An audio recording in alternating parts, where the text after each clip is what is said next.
The Lord be with you. A reading from the Holy Gospel according to Luke. Glory to you, O Lord.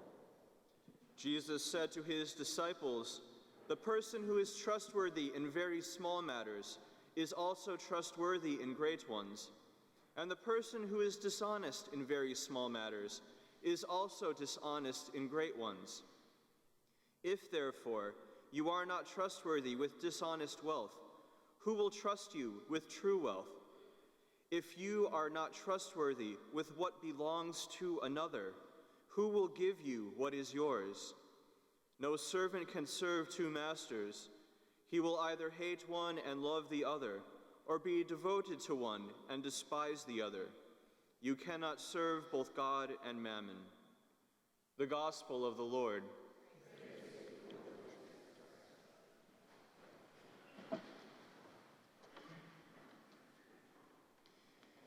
If you are not trustworthy with what belongs to another, who will give you what is yours? It is a perplexing question that is posed to us in the gospel today. In the context of the sacraments, it is a question that each husband and each wife must ask themselves before God.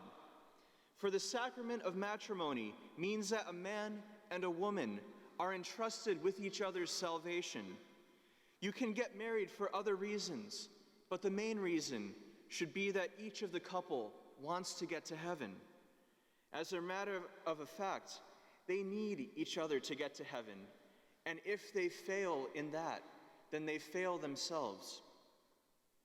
To better understand what this gospel means for married couples, we must understand what the sacrament of marriage is.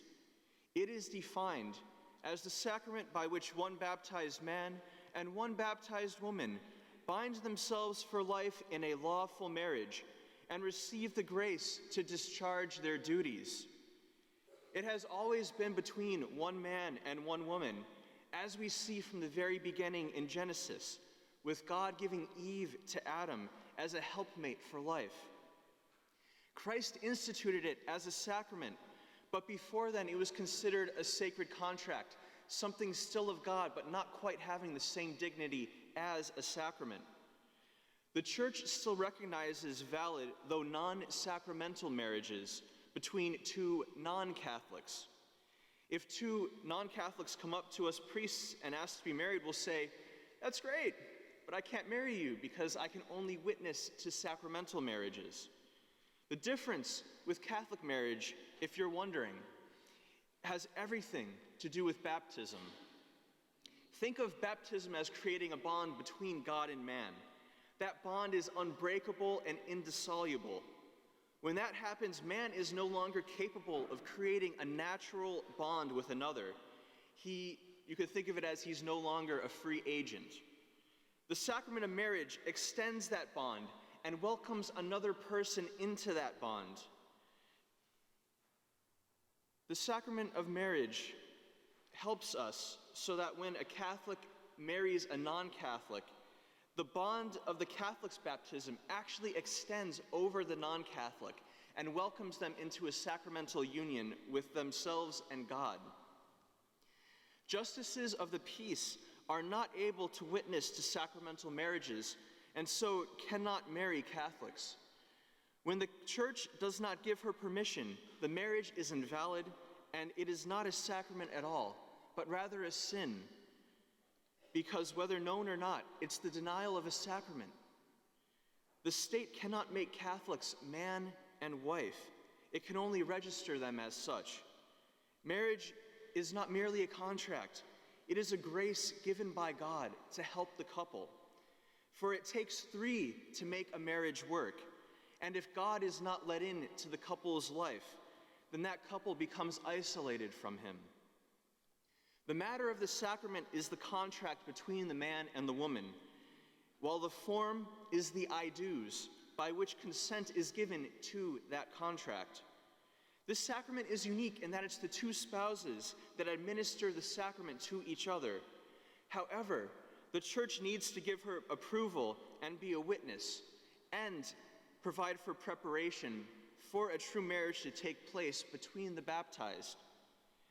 Being a contract, there are duties between each other and God that each spouse must uphold.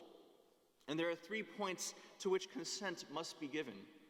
The first is that marriage is lifelong. They need to mean it when they say, "Till death do us part." 2 is fidelity. Marriage is for only one man and one woman. And as we see from the beginning in Genesis, it's always been this way.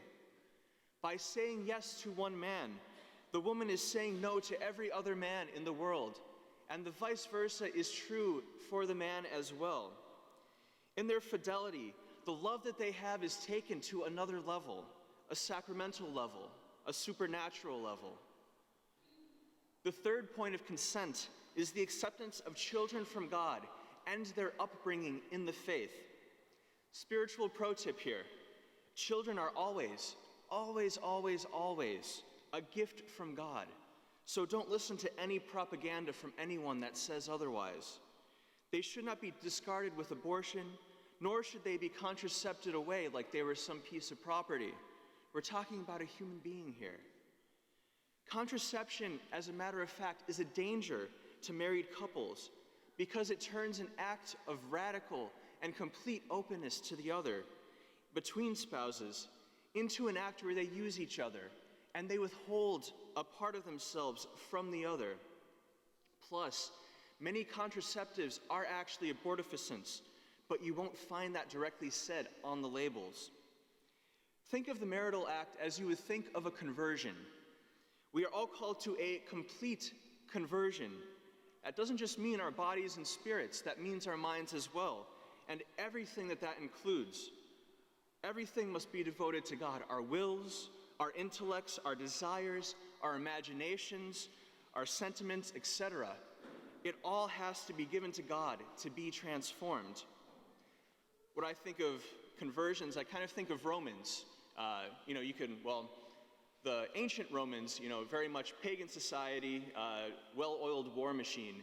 Definitely not a converted society.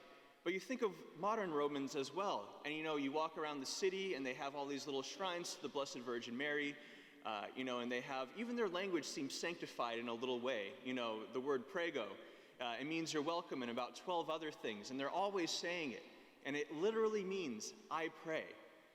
So here we have this culture that, values family. They have some Catholic values, and they encourage each other in the faith. But at the same time, there are these other aspects of them.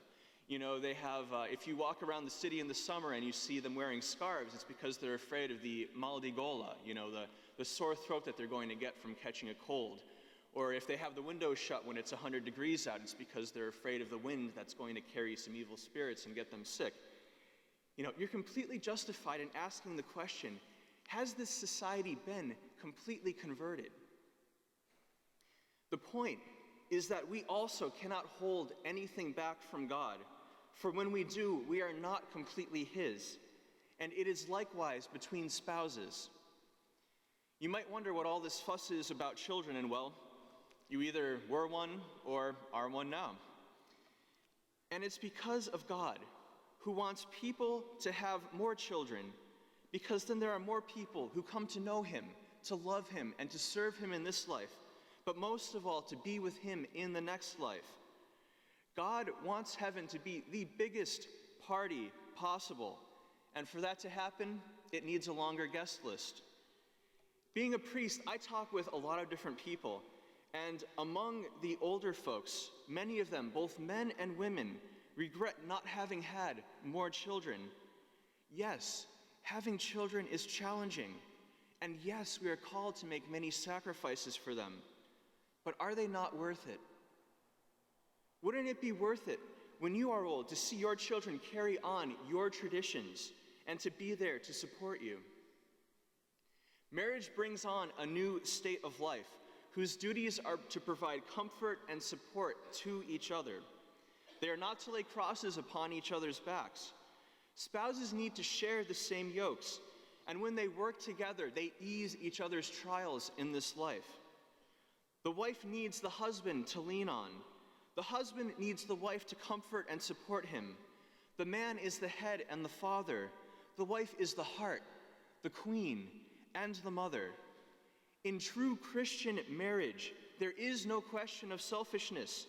There is no competition. There is no superiority between the spouses, for they too are one flesh. And what they both do should be done for the good of their family.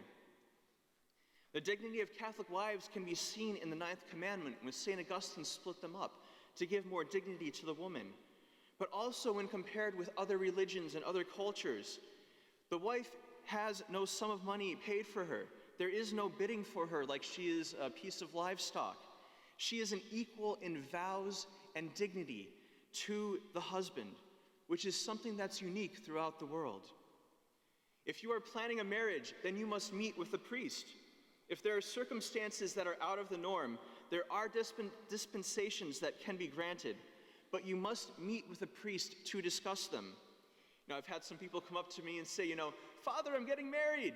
I'm like, that's great. That's awesome news. And then you have a little chat and they go on their merry way. And I'm just kind of there afterwards thinking like, did they think that counted as talking with a priest about getting married? Which is why we say meet with a priest. Because sometimes there are circumstances that we don't think about, and those all have to be gone over.